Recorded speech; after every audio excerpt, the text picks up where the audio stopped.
எங்கே காவல்துறையும் துப்பாக்கி எடுக்க வேண்டுமோ அங்கே காவல்துறை துப்பாக்கி எடுக்கணும். இது ரெண்டு நடக்கணும்.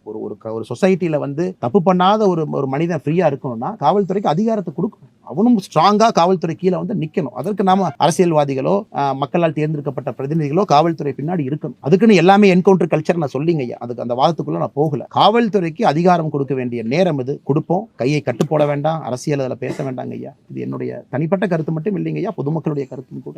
அதில் உடனடியாக அந்த வழக்கு வந்து சிபிஐக்கு மாற்றப்பட வேண்டும் என்கின்ற ஒரு கடிதம் எழுதுறோம். தமிழக காவல்துறை விரைந்து செய்தாலும் கூட ஒரு கிரைம் ஃபைட்டிங் யூனிட் டெடிகேட்டடா இந்திய அளவில் நிறைய குற்றவாளிகளை கரெக்டாக பிடிக்கக்கூடிய அதிகாரி இங்க அனுப்பி ஒரு ஸ்பெஷல் கேஸா எடுத்து தமிழக காவல்துறையோடு இணைந்து சிபிஐ இந்த கேஸை கையில் எடுத்து கிராக் பண்ணணும் அப்படிங்கிறது எங்களுடைய இன்னைக்கு ஆர்குமெண்ட். நாங்கள் அதை வைக்க போறோம்.